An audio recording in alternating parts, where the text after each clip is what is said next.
A Jasper native is now immortalized at the DuBois County Museum. We'll tell you his story. Plus, Huntingburg Mayor Denny Spinner talks groundbreakings and 5K runs in this week's edition of Monday with the Mayor. And Kelly Mitchell and Patty Ozer discuss Disabilities Awareness Week this evening on Inform.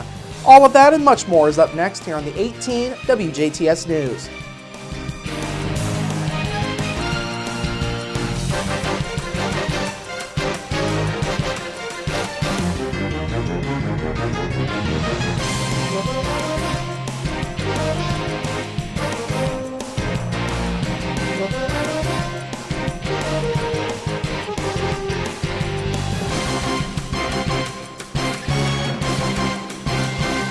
Hello, I'm Bradford Raths. Tragedy in Pike County is where we start tonight. Pike County authorities are looking into the death of 41-year-old Anthony Arnett of Winslow.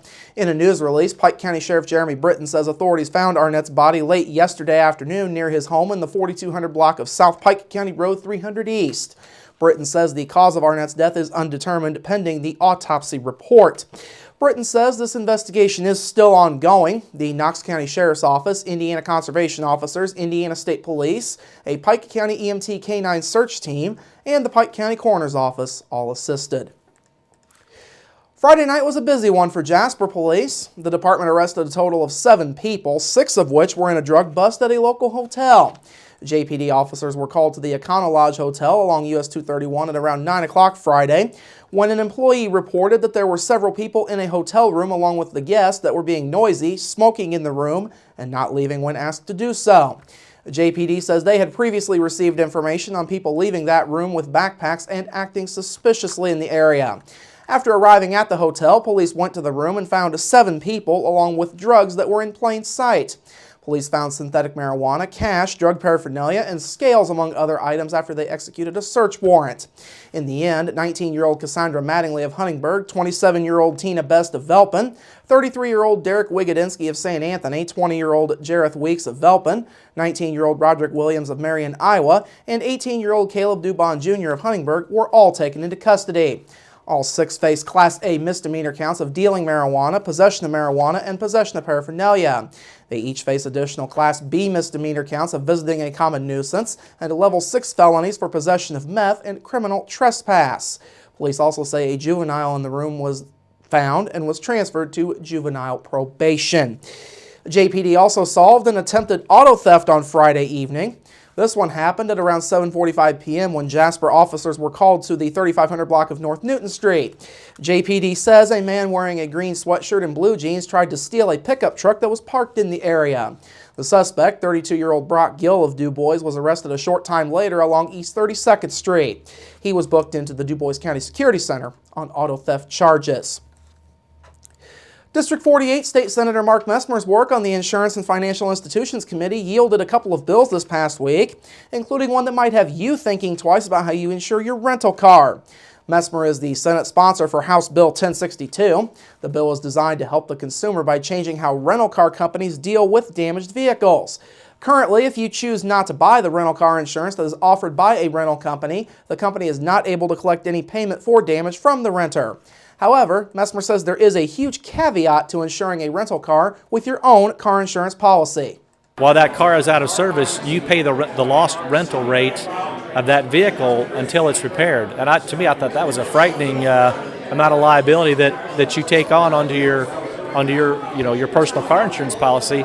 Made me realize that $12 a day that the rental car company charges for that coverage in the end might be pretty cheap.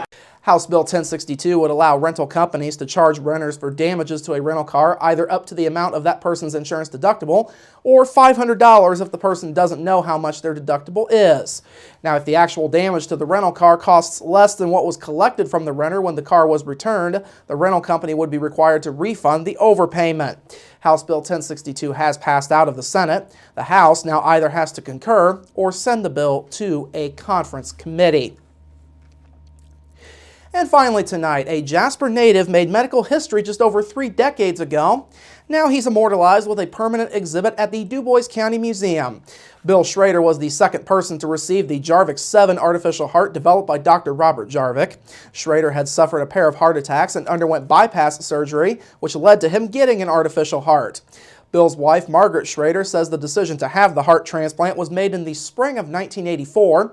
She says the idea of an artificial heart was originally unthinkable. It was a shock to everyone because we didn't know what they were talking about, an artificial heart, until it was explained to us, and then Bill decided to come home, and we got then a day off, or a day to come home and tell all of us, the children, about what was going to happen. Bill Schrader received the Jarvik 7 via transplant on November 25th of 1984 at Humana Heart Hospital in Louisville. He was 52 at the time. The surgery performed by Dr. William C. DeVries went well, though it took more than 6 hours to complete. After returning to the operating room a few hours later due to internal bleeding, Schrader stayed in the intensive care unit for nearly 2 weeks before leaving on December 7th of 1984. Margaret Schrader says community support played a key role in getting the family through the process.